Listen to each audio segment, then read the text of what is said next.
पद रत्नाकर जी का पाठ, पद संख्या 60, 60।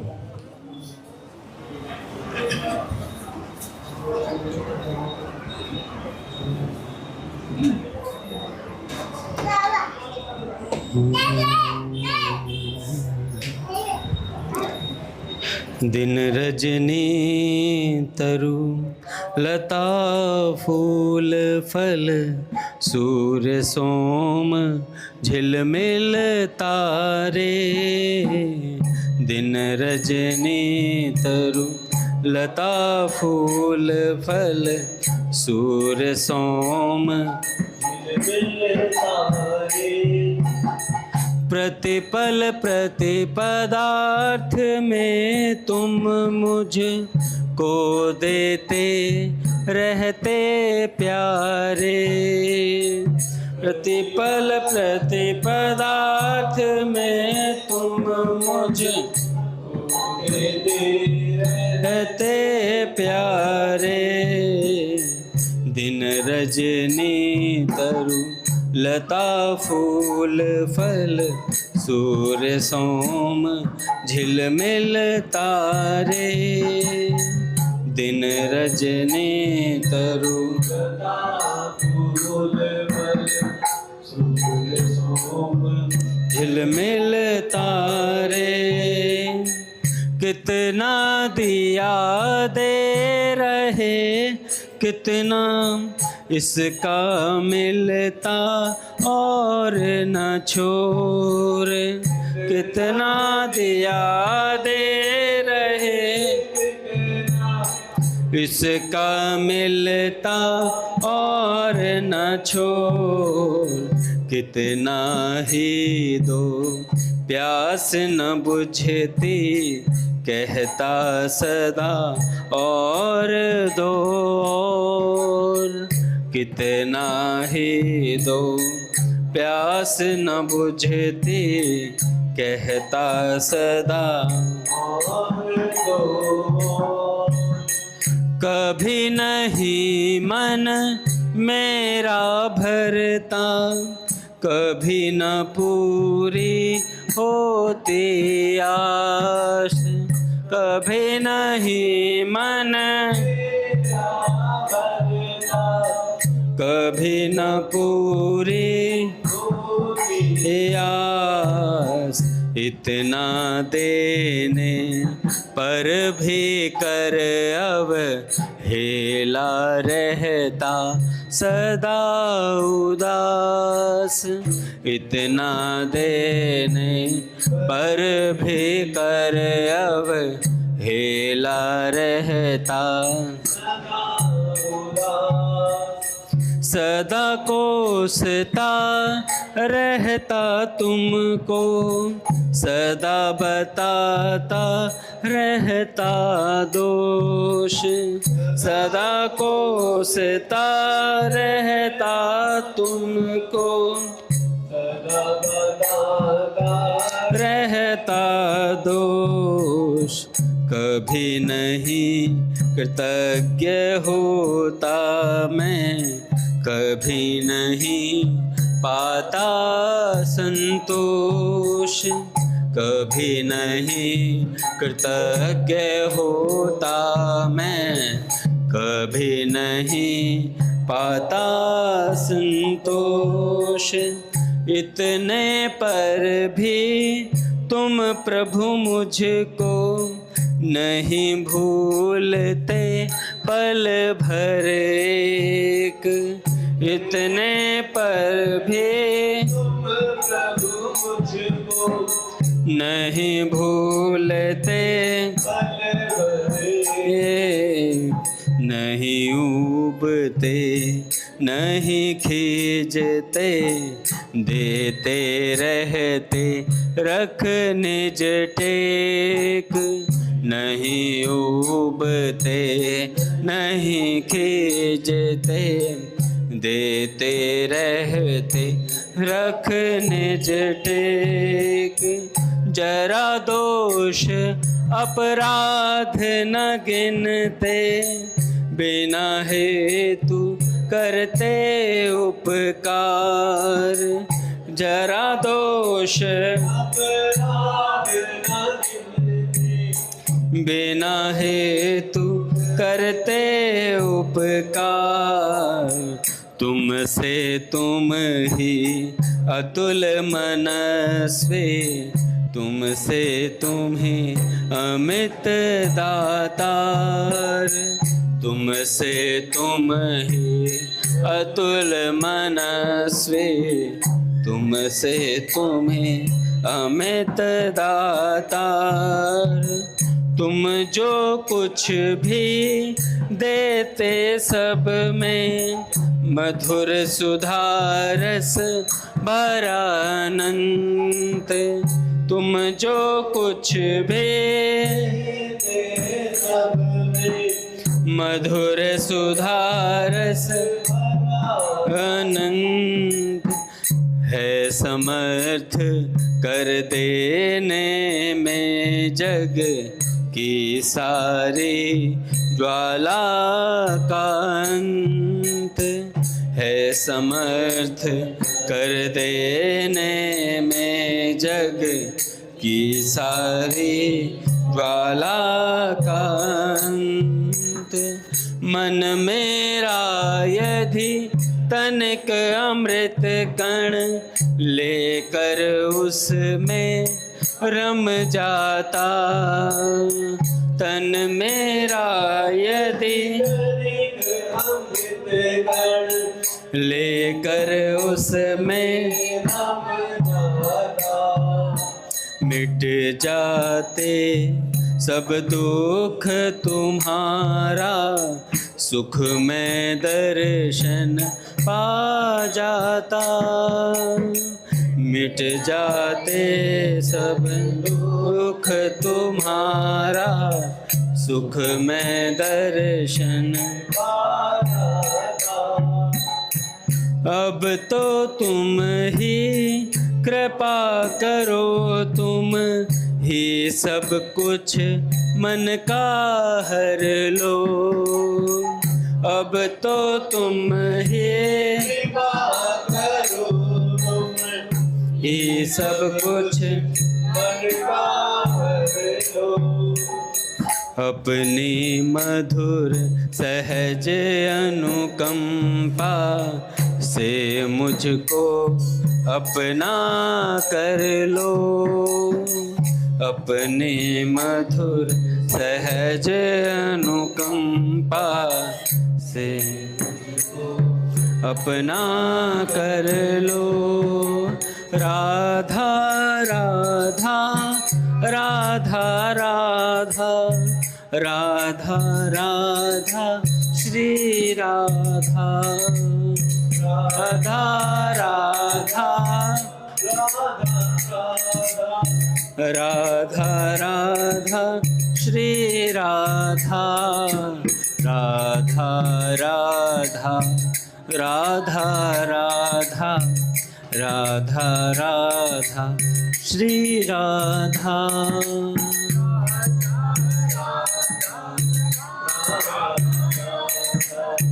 राधा राधा श्री राधा।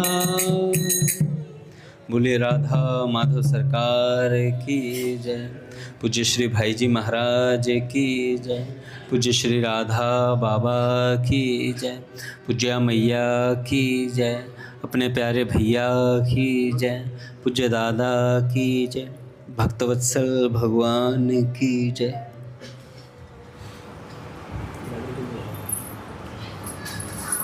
हरि बोल। बड़े सौभाग्य का क्षण है कि आज भी हमें सत्संग और कीर्तन का परम लाभ प्राप्त हो रहा है। पहले सेठ जी के कुछ वाक्य सुनते हैं, उसके बाद एक भक्त की चर्चा करेंगे।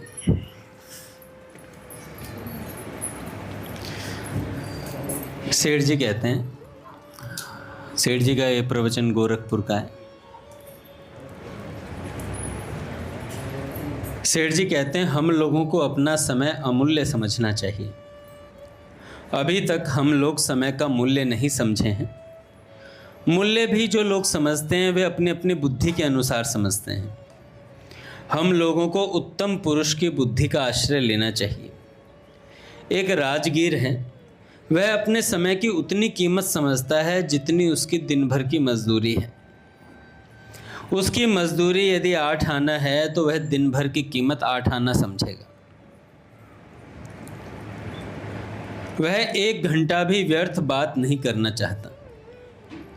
डॉक्टर आदि हैं, वे उससे ज़्यादा समय की कीमत समझते हैं। रोगी ज़्यादा बीमार हो, डॉक्टर से कहते हैं आप रात भर रोगी के पास रहें। तब डॉक्टर ने कहा रात भर का 50 रुपया लेंगे।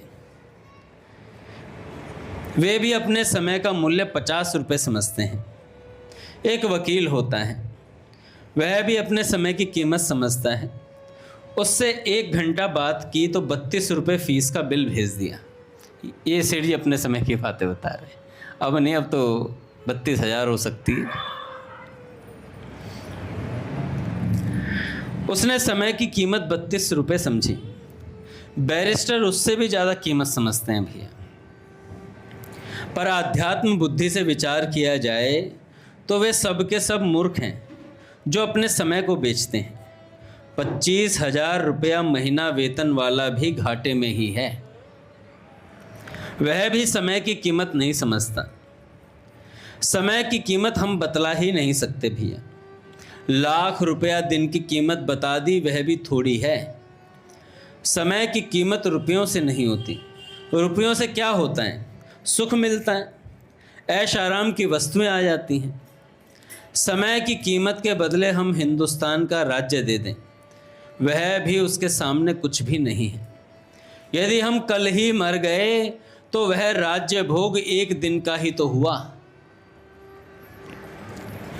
इसकी कीमत राज्य समझना भी कम ही है। इसकी कीमत स्वर्ग समझ लेना भी कम है। क्योंकि रामायण में आया है, एहि तन कर फल विषय न भाई, स्वर्ग स्वल्प अंत दुखदाई, नर तन पाई विषय मन देही, पलटी सुधाते 60 विष लेही। यदि विषय भोगों में समय बिताते हो तो मूर्ख हो। मनुष्य का शरीर पाकर विषयों में मन देने वाला शठ है, क्योंकि वह अमृत रूप परमात्मा को छोड़कर संसार रूपी विष को लेता है। मनुष्य शरीर से परमात्मा मिल सकते हैं और प्रसन्न होते हैं हम संसार को लेकर के। गीता जी में भगवान कहते हैं, जो यह इंद्रिय तथा विषयों के संयोग से उत्पन्न होने वाले सब भोग हैं, वे यद्यपि विषयी पुरुषों को सुख रूप में भासते हैं भैया, तो भी निस्संदेह दुख के ही हेतु हैं, अनादि अंत वाले और अनित्य हैं। इसलिए हे अर्जुन, बुद्धिमान विवेकी पुरुष उनमें नहीं रमता। शब्द, स्पर्श, रूप, रस, गंध, ये विषय और इंद्रियों के भोग दुखों के ही हेतु हैं और आदि अंत वाले हैं। जो इनमें रमण करते हैं वे मूर्ख हैं। बुद्धिमान इनमें नहीं रमते। स्वर्ग भी अल्प ही है, थोड़े दिन में वहाँ से भी विदा होना पड़ता है भैया। स्वर्ग के लिए भगवान कहते हैं, स्वर्ग के लिए भगवान कहते हैं गीता जी में कि वे उस विशाल स्वर्ग लोक को भोगकर पुण्य क्षीण होने पर मृत्यु लोक को प्राप्त होते हैं। इस प्रकार स्वर्ग के साधन रूप तीनों वेदों में कहे हुए सकाम कर्म के शरण हुए और भोगों की कामना वाले पुरुष बारंबार आने जाने को प्राप्त हो जाते हैं भैया।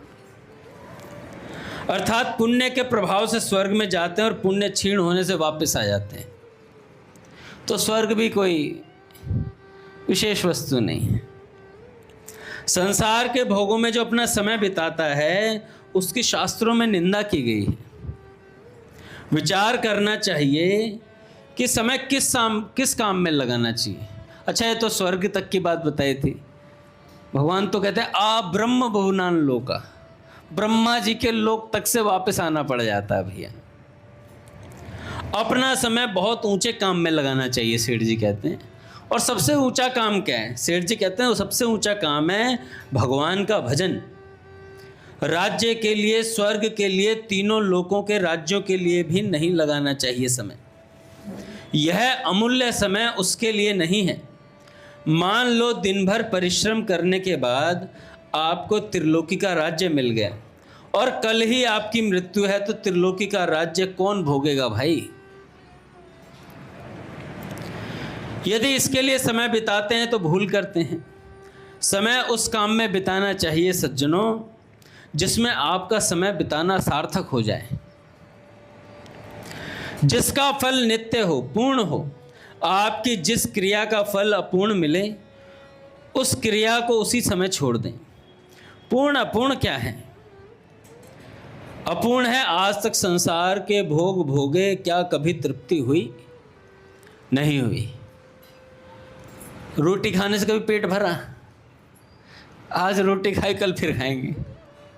कभी ऐसा नहीं हुआ कि नहीं यार बहुत दिन आटा अब नहीं खाएंगे जिंदगी, कभी नहीं होता ऐसा। अगले दिन फिर वही भूख जागृत हो जाती है, वैसी की वैसी। हो सकता है उससे तेज हो जाए, कम तो नहीं होती। पर हमारे यह लालसा लगी ही रहती है कि और सुख मिले, और सुख मिले। और पूर्ण क्या है? ऐसी भी एक चीज है जिसकी प्राप्ति होने के बाद कोई आकांक्षा नहीं रहती। वह है परमात्मा की प्राप्ति। उसकी प्राप्ति होने के बाद ऐसी ही बात हो जाती है।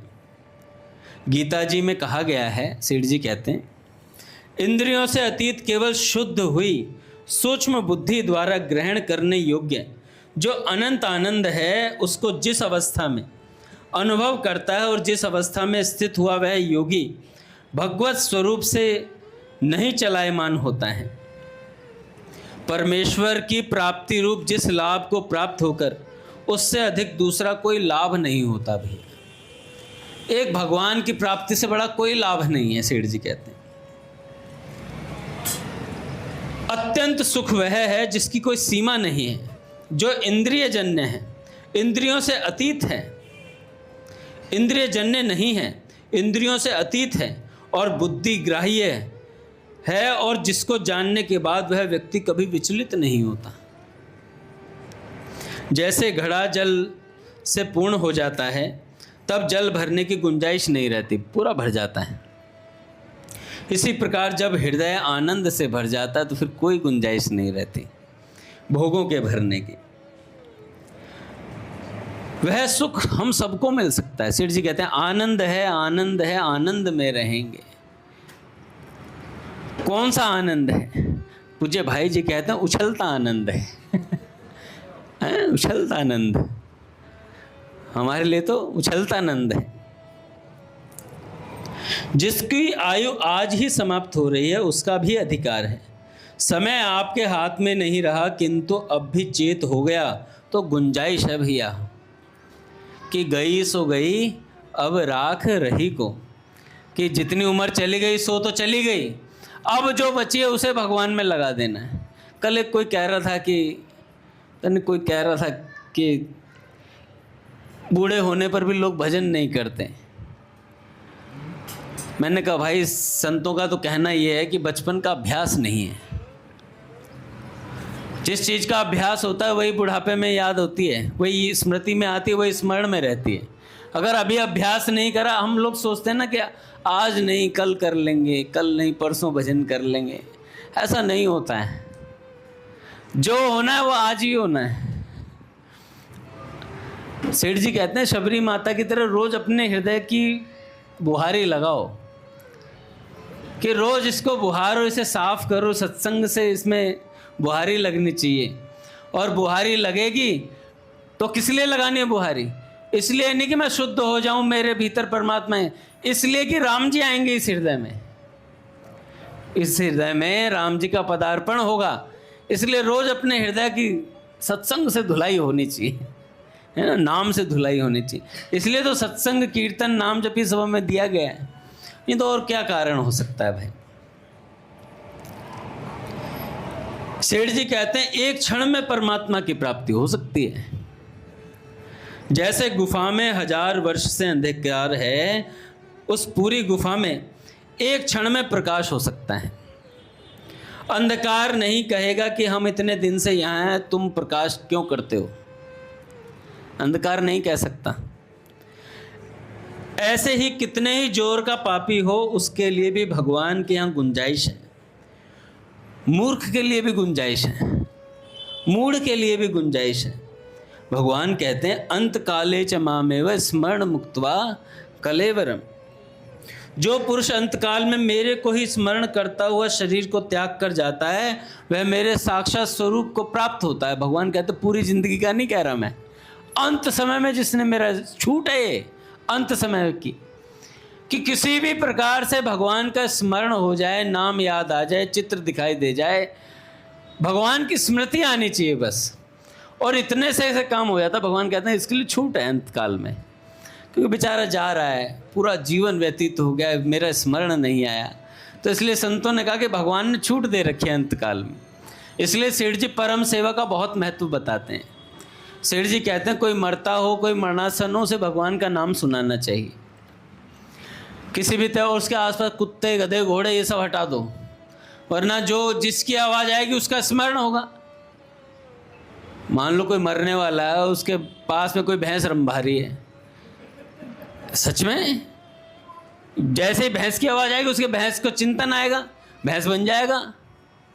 क्योंकि भैया जैसा जैसा स्मरण होगा वैसा वैसा भगवान ने गीता जी में कहा है, अंतमति सो गति। तो इसलिए सेठ जी कहते हैं अंत समय में सब हटा दो, वैसे चिड़िया, बच्चे, पोते पोती सब हटा दो, उसे सिर्फ केवल भगवान का नाम, संतों के चित्र, संत, भगवान, भगवान की वाणी, ये सब सुनाना चाहिए। कहा जाता है ना गीता जी सुना दो, रामायण सुना दो, कुछ भी सुना दो उसे। अरे महाभारत सुना दो। अब सोचे महाभारत में, अरे महाभारत भक्तमाल है भाई, पांडवों जैसे भक्तों का चरित्र है उसके भीतर, द्रौपदी जैसे भक्ता का चरित्र है भैया, भीष्म पितामह जी हैं, द्रोणाचार्य जी हैं, कृपाचार्य जी हैं, एक से एक दिव्य कोटि के भक्त। दुर्योधन का कम भक्त है क्या? शकुनी जी क्या कम भक्त हैं? पांचों पांडवों से ज्यादा भाव दिया भगवान ने, कहा ये मेरा चिंतन निरंतर करता है। शकुनी किसी भी भाव से करता हो, भाई बैर भाव से भज रहा, चिंतन तो मेरा है, भाव कुभाव अनख आलस हूँ, भाव है या नहीं है कोई बात ही नहीं, भगवान तो भेद मानते नहीं। भगवान कहते हैं चिंतन जिसका ज्यादा उसके पास हूँ भैया। तो ये भक्तमाल के चरित्र हैं। दुर्योधन, भगवान दुर्योधन कभी कहते ही नहीं है, सुयोधन बोलते हैं उसे, क्योंकि भगवान की लीला का पात्र है,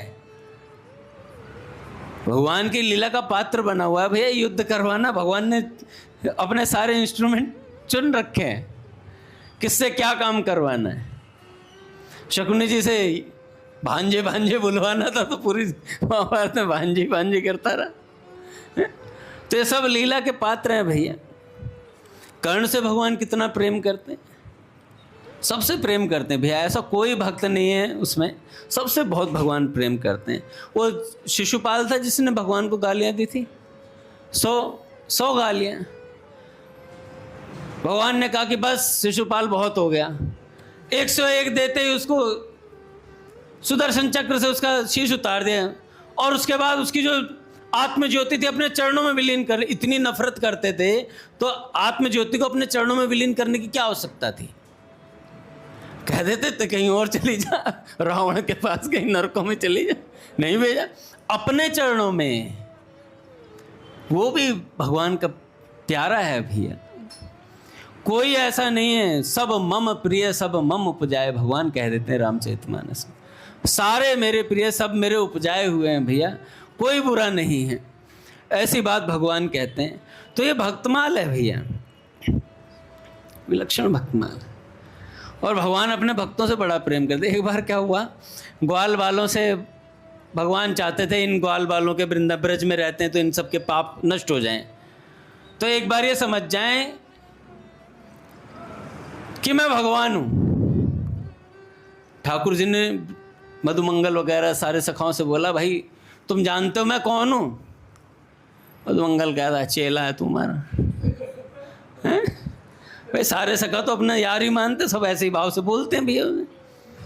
ये देखो आगे भी अंदर से आवाज ब्रज बिहारी की। तो सब सखाओं से भगवान कह रहे हैं भैया मैं भगवान हूँ। काना जान दे यार तू भगवान है। भगवान ने चतुर्भुज रूप दिखाया, सारे सखा बहुत चक्के से देखने लगे भगवान के चतुर्भुज रूप को। मधुमंगल कर और तेरी दूसरा से कह रहा, अरे कौन है ये 2 हाथ कहाँ से खरीद के लाए हो यार, हमें भी बता दे, हम भी खरीद लाएंगे 2 हाथ और 4 हाथ वाले हम भी बनना चाहेंगे। अच्छा, भगवान अपना स्वरूप दिखा रहे हैं, वो कह रहे हैं 2 हाथ खरीद के लाया कहीं से बाजार से सखा कह रहा। और एक सखा तो भाग कर गया, वो चक्र था ना, 4 आयुध थे, तो चक्र को उतार लाया। अब बढ़िया यार, इसकी तो फिर किसी बना के घुमाएंगे। चारों, एक ने गधा पकड़ ली, छीन ली, कह रहे कहाँ ना यार, कहाँ से लाए हो यार। तो भगवान कह रहे यार ये नहीं मानेंगे। फिर बोले समझ में नहीं आया मैं भगवान हूँ। भगवान है, हम ले आएंगे 2 हाथ खरीद के, हम लगा लेंगे, हम भी चतुर्भुज, हम भी भगवान। कह रहे भैया तुम गुरु हो, चेले हम ही हैं। फिर भगवान ने कहा कि नहीं ऐसे तो मानेंगे नहीं है मुझे भगवान। तो भगवान ने कहा अपने दूसरे स्वरूप की पूजा करवाऊंगा। तब गिरिराज जी वाला स्वरूप धारण किया कि अब तो पूजोगे। उसमें भी डाउट हो गया था कई सखाओं को, तो कहा ना यार तेरी सी शकल को लग रहा है। और भोजन भट्ट ने ये कुछ भी नहीं छोड़ो हमारे तय, सारे भोग पा गए गिरिराज जी। तो भैया ये ब्रजवासी हैं, इनका अपनापन इतना गहरा होता है। इसलिए आप देखना कि पूज्य श्री प्रेमानंद जी महाराज ब्रजवासियों के प्रति इतना, एक संत तो कह रहे थे कि प्रेमानंद जी महाराज जी का इतना वैभव क्यों है, इतनी उनकी बड़ाई क्यों होती है और इतना प्रकाश क्यों है, भगवान उन्हें इतना प्रसिद्ध क्यों कर दिया भगवान ने? क्योंकि उनकी ब्रजवासियों के प्रति और ब्रज के प्रति ऐसे अगाध निष्ठा है, कोई कितना ही बुरा कर दे तब भी वो कुछ नहीं कहते हैं, तब भी वो कुछ नहीं। यही बात पूज्य पंडित श्री गया प्रसाद जी महाराज जी के भीतर थी। उन्होंने कहा था अगर ब्रज की रहनी से रहो तो भैया यहाँ पर किसी ब्रजवासी से कुछ मत बोलना, कुछ भी नहीं, वो जो बोले वो ठीक है। भगवान और उसका आपस का संबंध है, तुम बीच में मत पड़ो। लेकिन हम कई बार कहते हैं और नकली ब्रजवासी असली ब्रजवासी, नकली असली क्या है भाई? नकली असली तो हमारा लगाया हुआ है, हम अपनी बुद्धि से लाए। ब्रजवासी मेन है, आखिरी अक्षर में ध्यान दो। नकली ब्रजवासी असली ब्रजवासी, ब्रजवासी तो है, बात खत्म। तो हमें अपराध नहीं करना है भैया। वृक्ष लता पता इन तक का अपराध नहीं करते हैं ब्रज में, तो जो ब्रज के जो संत हैं, तो हम लोग कौन होते हैं भैया? हमारी औकात ही क्या है? यहाँ बैठे बैठे हम 4, 10, 16 माला 61 माला करके असली ब्रजवासी तो हम ही हैं। अरे मालाओं से भगवान खरीदे जा सकते तो क्या हो, कल को यही कह देता 161 माला करके भगवान मेरी मुट्ठी में है। भगवान कहते हैं थप्पड़ पड़ेगा कान पे, मुट्ठी में। तुझे भरत भैया को प्रणाम। तो ऐसी बात है भैया, भगवान से संबंध की मुख्यता होनी चाहिए। हमारे पूज्य भैया क्या करवा रहे हैं? हमारा संबंध बना रहे हैं भगवान से, कि हम मान जाएं कि हाँ भैया ये हमारा संबंध है भगवान से। संबंध मानने से एक काम होता है, स्मरण बहुत अच्छा होता है। मैया आपको उद्धव को याद करने माला जपती हो? उद्धव के नाम की आप नहीं जपते ना? दिन भर याद रहता है, याद रहता है, झूठ बोल रही है। नहीं, माधव भी है, उद्धव भी याद रहता है। माँ से अगर कभी जाके पूछो माँ उद्धव किसका लड़का है, माँ कहेंगे मेरा ही है। भूलते हो कभी? नहीं भूलते, नहीं भूला जाता। संबंध ऐसी बात है, हमारा माधव से संबंध है। हम दूर दूर से कोई भी आता, हम कहाँ के हो? नारदी निकुंज के वाले जो राधा माधव है ना, उनके हम हैं, गाजियाबाद वाले राधा माधव, उनके हम। तो ये संबंध की स्वीकृति है भैया, और स्वीकृति का नाम है शरणागति है। स्वीकृति हो जाएगी। अंत में अर्जुन ने कह दिया नष्टो मोहा स्मृति लब्ध्वा। याद आ गई ठाकुर जी मुझे, मैं कौन हूँ। भगवान ने कहा पूरी गीता बुलवा दिया तुमने, 700 श्लोक बुलवाने के बाद पहले ही मान जाता। तो ऐसी बात है, हम भी अभी नहीं मानेंगे। हम भी अंत में जब प्राण जाने को होंगे ना, कृष्णा तो दिए पद पंकज पंजरांते प्राण निकलने को होंगे, तो हाँ नाथ मैं आपका हूँ। भगवान कहेंगे आप माना ना।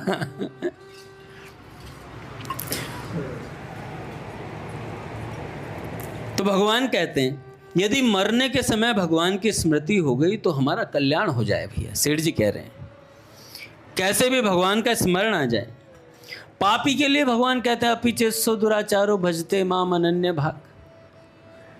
जो मेरी भक्ति का प्रभाव सुनकर यदि कोई अतिशय दुराचारी भी अनन्य भाव से मेरा भक्त हुआ, मेरे को निरंतर भजता है। अतिशय दुराचारी शब्द तो देखो, अतिशय दुराचारी, दुराचारी नहीं अतिशय है। और फिर उसे क्या मान लो, सुदुराचारी। और फिर क्या देते हैं, साधु मानने योग्य है। साधु मानने, भगवान करे एक ही श्लोक में दुराचारी को साधु पे ला दिया भगवान ने, एक ही श्लोक में। क्यों? कि उसने मेरे प्रभाव को सुनकर के दृढ़ निश्चय कर लिया है। जैसे ही जीव ये निश्चय करता है कि मैं भगवान की प्राप्ति की तरफ चलूंगा, भगवान हाथ धो के पीछे पड़ जाते हैं। हमारे पीछे पड़े हुए हैं, ने हम भजन कर लें या हमें कोई भजन करवा दे, सत्संग सुनवा दे। किसी माइका लाल में दम है, नंद के लाल में दम है, पर है ना। कहते हमसे पूज्य भैया करवाएं तो वो क्या नंदलाल से अलग हैं? भक्त भक्ति भगवंत गुरु चतुर नाम वपु एक। उनके रूप में कौन आए हुए हैं? ठाकुर जी आए हुए हैं हमें समझाने के लिए, क्योंकि ठाकुर जी को पता था ये मेरे से मानने वाले नहीं हैं, इनके सिर पर लठ होना चाहिए, डंडा इनके सिर पर पड़ेगा तब जाकर के ये भजन करेंगे। इसलिए गुरु की प्रत्यक्ष में आवश्यकता होती है भैया। नहीं तो भगवान तो यूं खड़े हैं तथास्तु की मुद्रा में, पूज्य भैया कहते हैं। हम भगवान के सामने आते हैं, भगवान कहते तथास्तु, जो कर रहा करता रहे। तुरंत भैया पकड़ लेते हैं, इधर हमें बताता हूँ क्या करना है, ये तो अपनी मर्जी के मालिक है, मैं बताता हूँ क्या चाहते हैं तुझसे करवाना। तो इसलिए गुरु का आश्रय बहुत ज़रूरी होता है। तो भगवान कहते हैं मेरी भक्ति का प्रभाव सुनकर जो दृढ़ निश्चय कर लेता है, साधु मानने योग्य है भैया। तुलसीदास जी कहते हैं जब ही नाम हृदय धर्यो भयो पाप को नाश, मानो चिनगी अग्नि की परी पुरानी घास। यदि कोई कहे कि पापी हो तो क्या उसके उद्धार में समय लगेगा? नहीं, भगवान कहते हैं क्षिप्रम भवति धर्मात्मा, वह शीघ्र ही धर्मात्मा हो जाता है और सदा रहने वाली परम शांति को प्राप्त होता है। हे अर्जुन, तू निश्चय पूर्वक सत्य जान ले, मेरा भक्त नष्ट नहीं होता, मेरे भक्त का पतन नहीं होता।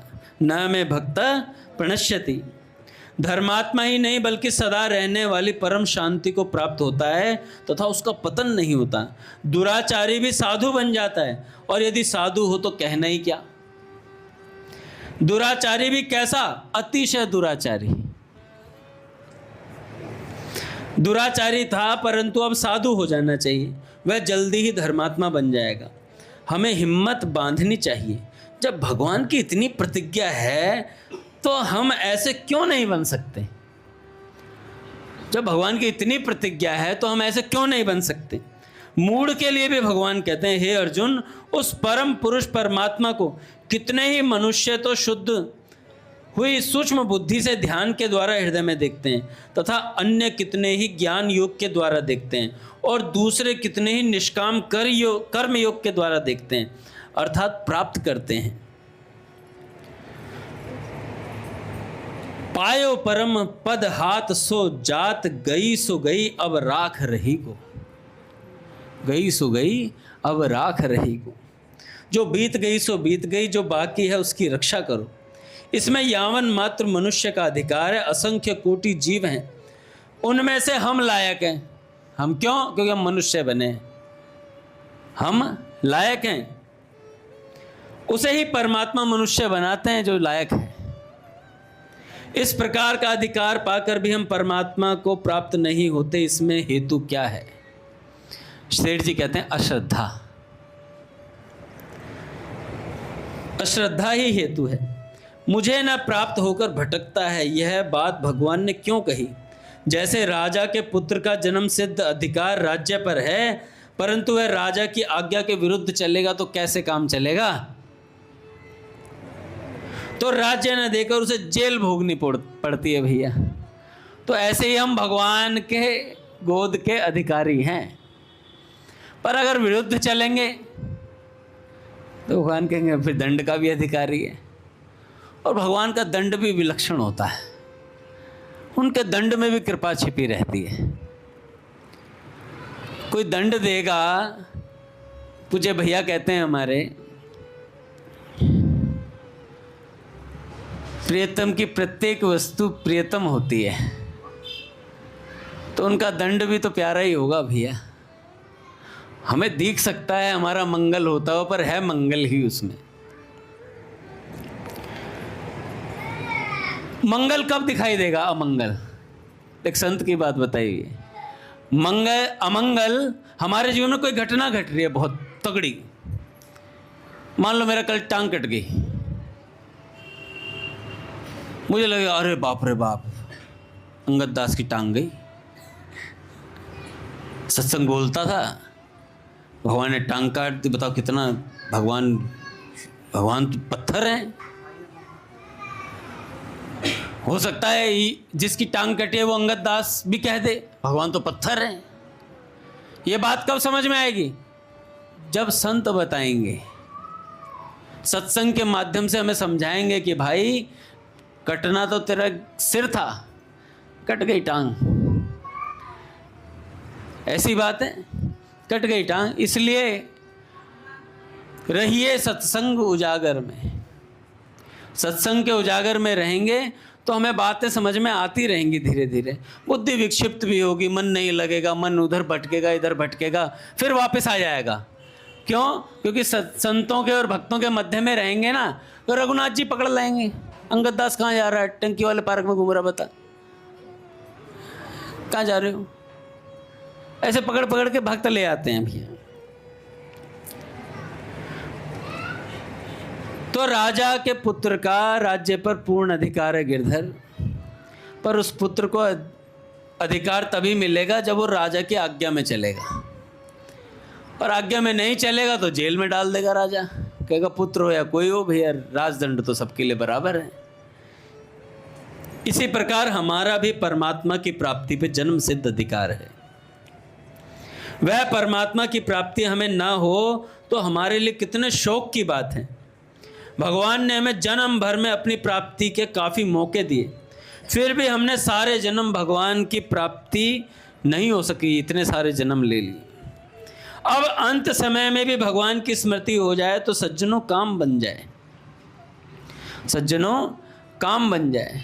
पूज्य मलुकपीठ सरकार एक बड़ा सुंदर प्रसंग सुनाते हैं, मुझे बड़ा प्यारा लगता है।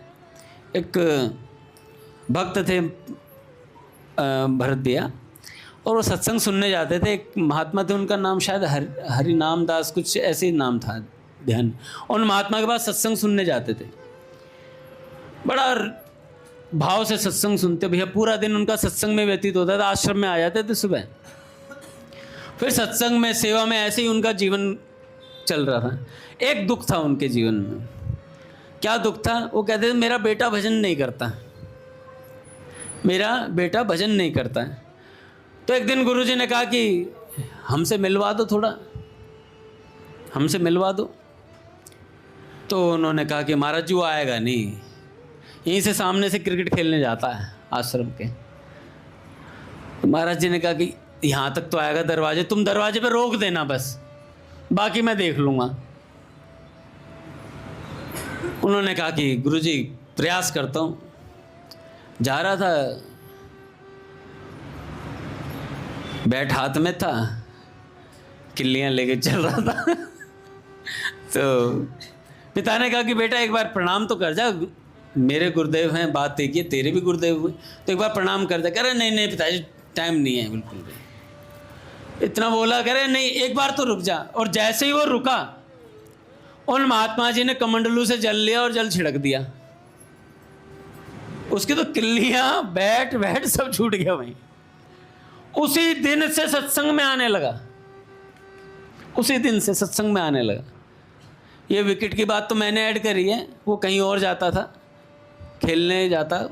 तो महाराज जी बता रहे थे कि देखो महात्माओं की कृपा कैसी होती है। जल छिड़कने मात्र से जीव में परिवर्तन ला दिया। महात्मा लोग क्षण भर में कर सकते हैं कोई काम, बड़ी बात नहीं महात्माओं के लिए। महात्मा लोग भी देखते हैं इसकी चाह बन जाए थोड़ी सी, बस यार रुक जाए, ये रुक जाए, बस हमें रुकना है, रुक ही नहीं पाते हम लोग बस। जैसे स्वामी जी एक कथा सुनाया करते थे, उसका टाइटल है घोड़ा अड़ गया। घोड़ा अड़ गया, तो कल सुनाऊंगा ये घोड़ा अड़ गया वाली कथा, बहुत अच्छी है।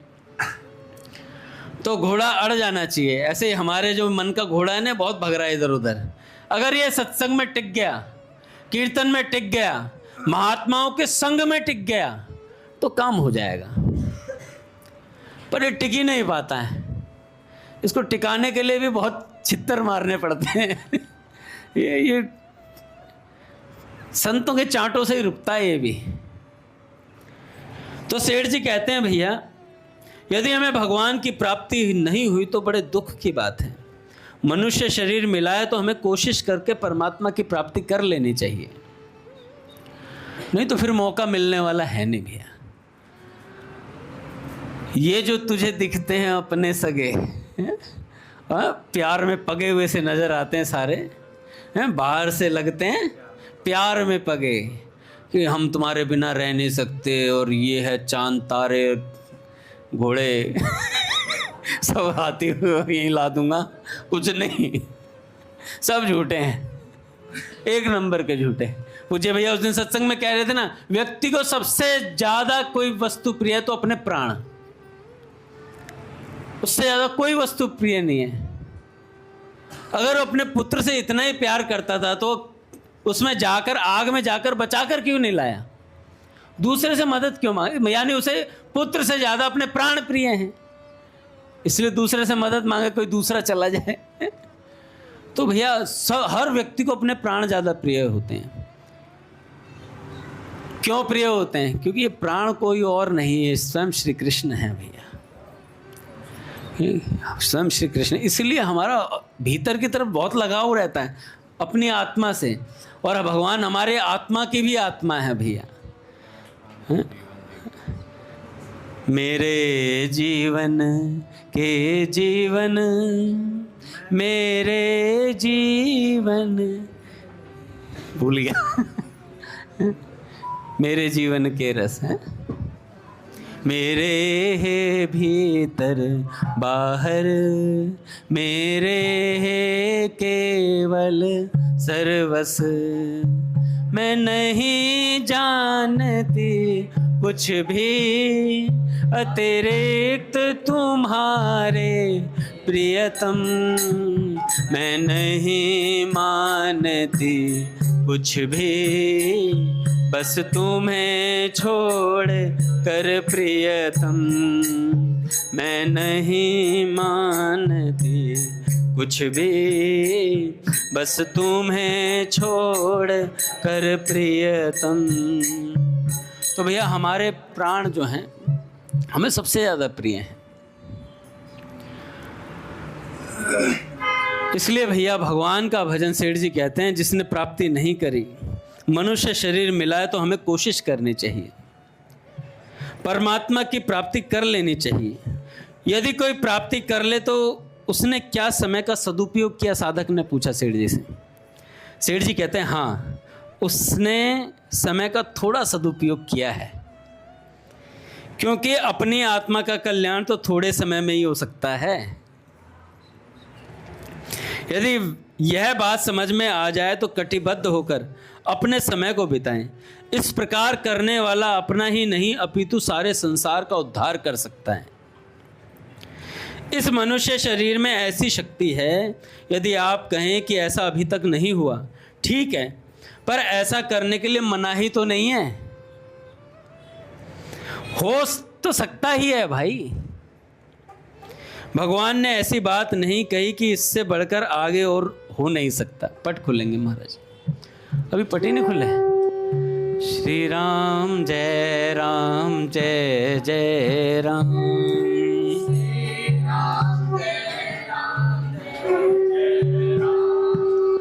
श्री राम जय राम जय जय राम,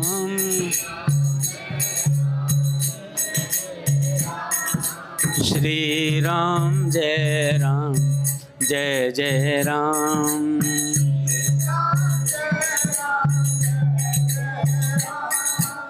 श्री राम जय जय राम।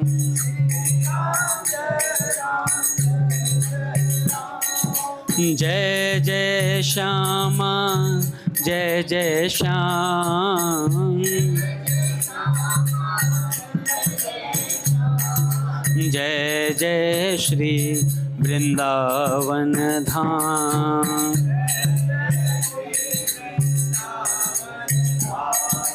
बोले राधा माधव सरकार की जय।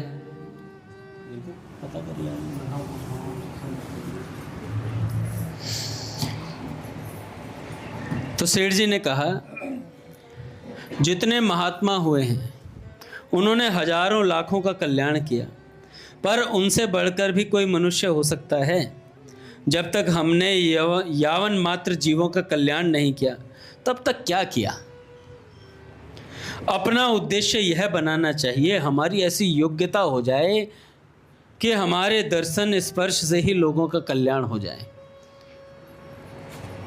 यह समय का थोड़ा सदुपयोग हुआ। भगवान शंकर जी का भी ऐसा ही नियम है भैया। जो काशी में मरता है उसकी मुक्ति होती है, पर हम तो ऐसा करें कि कहीं भी कोई मरे सबकी मुक्ति हो जाए। देखो सेठ जी की बात।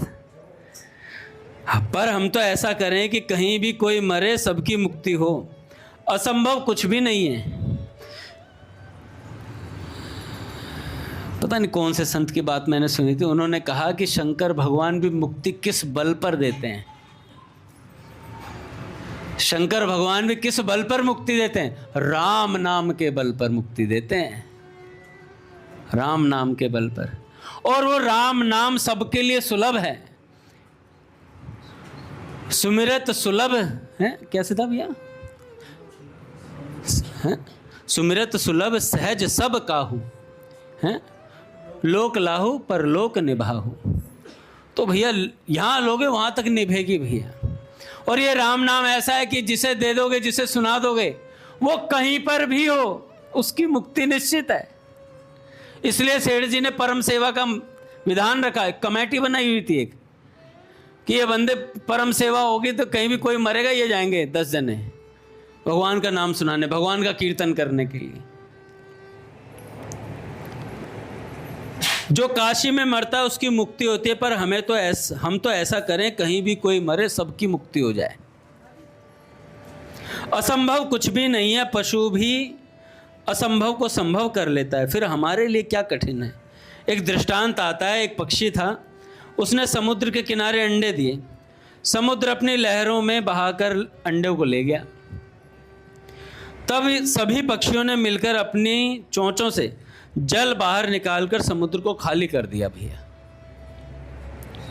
और समुद्र से अंडा निकलवा लिए। कौन आ गए थे? गरुड़ जी भी आ गए थे। और गरुड़ जी आ गए तो समुद्र क्या है भाई फिर है? और फिर भगवान को भी आना पड़ा। हमारी बात तो ऐसी असंभव भी नहीं है, यह तो संभव है। हमें यह ध्येय रखना चाहिए कि सबके साथ ही हमारा कल्याण हो, यानी सबका कल्याण होने पर ही हमारा कल्याण हो। तो क्या हमारा कल्याण सबके बाद में होगा क्या? हमारी पर्ची पहले कटेगी, हमारी पर्ची पहले काट दी जाएगी। भैया इसका कल्याण तो निश्चित है, अब ये जितनों का करेगा उनका भी निश्चित है। इस प्रकार का ध्येय रखकर कार्य आरंभ करना चाहिए।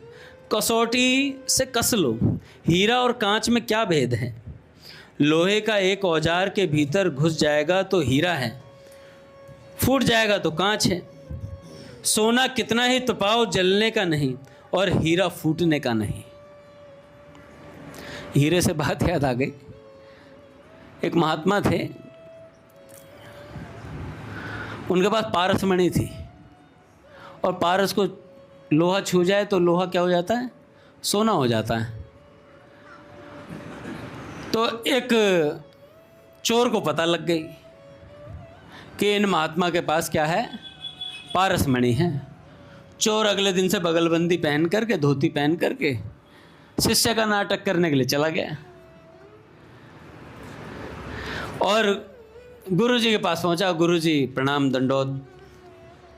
गुरुजी ने बोला बेटा कहाँ से? कह रहे पास के गांव से हैं। गुरुजी आप बहुत, मैं आपके जीवन को देखता हूँ तो ऐसा लगता है आप बड़े तपोधन महात्मा हैं। कह रहे बेटा वो तो हैं। तो उस बालक ने महात्मा जी को कई सारी बातें बोली। महात्मा जी समझ तो गए कि किसी लालच से आया है, पर महात्मा जी को पूरा आइडिया नहीं था। आइडिया था भी तो महात्मा जन क्या करते हैं, हमारे दोषों को छिपा लेते हैं। तो वो जो सज्जन आए थे बगलबंदी वगैरह पहनकर, पूरा तिलक विलक लगा, 12 तिलक लगा के पहुंचा। और महात्मा जी ने सोचा बहुत उच्च कोटि का दिव्य भक्त है, तो रख लिया अपने पास। सेवा करने लगा। सेवा क्या करता था, महात्मा जी जब विचरण करने जाते तो कुटिया ऐसी फैली रहती थी, तो वो आता और वो सफाई कर देता। सफाई क्या करता था, वो दोबारा खिंडाता था सारा सामान। उसमें ढूंढता था पारसमणि को कि महात्मा जी ने पारसमणि रखी कहाँ है। क्यों पूछे भैया आ रहे के? अच्छा अच्छा, मुझे लगा ये आया तो मैं कब हो सकता भैया आए, तभी आता है, नहीं तो ऐसा काम बहुत है। अंबानी इसी के यहाँ काम करता है। बार बार वो आता है ना फाइलें लेके, तो इसे देखने जाना पड़ता है फाइल ठीक है नहीं। तो क्या हुआ, वो पारसमणि वाली फाइल ढूंढ रहा था चेला। उसे मिले ना, रोज ढूंढे बेचारा।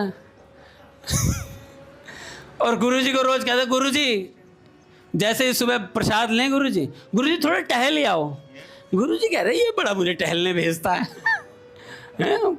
चक्कर क्या है। और जैसे ही गुरुजी टहलने जाते फिर ताबड़तोड़ कुटिया को इधर फेंक रहा, सामान इधर फेंक रहा, कहाँ चला गया पारसमणि। पूरी कुटिया में से पारसमणि ना मिले। बहुत परेशान भाई। अच्छा 1-2 दिन की बात होती तो भरत भैया वो सहन भी कर लेता। अच्छा वो भी अच्छा था, सहनशीलता बहुत थी। हम में सहनशीलता ही नहीं है, हम तनक जाते हैं। जैसे मान लो मैंने गिरधर से बोला, मान लो कल गिरधर वहाँ आगे बैठा हुआ था भैया के पास, बिल्कुल मैं गिरधर से जाके बोलता गिरधर थोड़ी जगह दे दे बेटा। गिरधर नहीं मैं नहीं दूंगा जगह। अच्छा जो मांगने वाला, वह तो जानता नहीं मैं सीनियर हूँ, मैं भी तो आगे बैठता हूँ।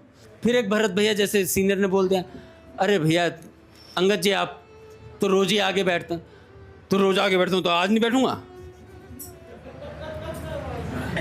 अच्छा जो भक्त नया है, जो छोटा भक्त है, छोटा क्या है ना, मतलब जो नया नवेला भक्त, नया नवेला भी वो भी पुराना ही हो गया है। बात समझ रहा होगा जो भी है, समझ में आ रही होगी।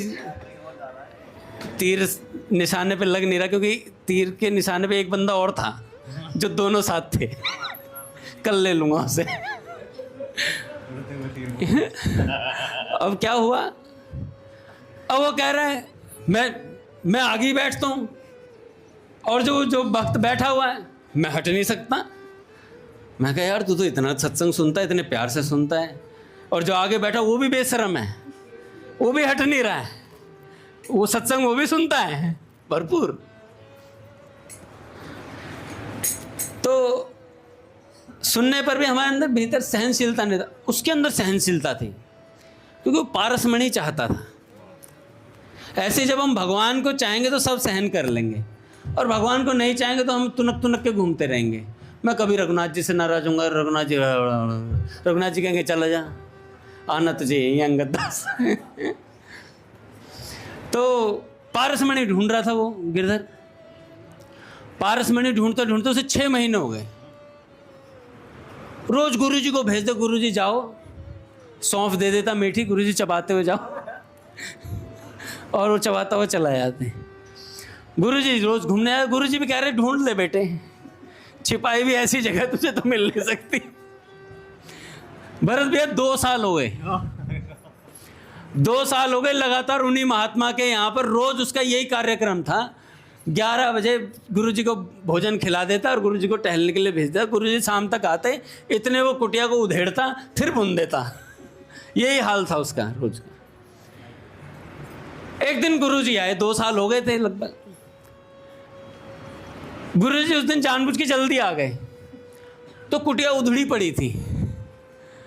गुरुजी ने कहा बेटा क्या बात हो गई, आज सफाई नहीं करी? कह रहे गुरुजी सफाई तो करता, जल्दी आ गए आप।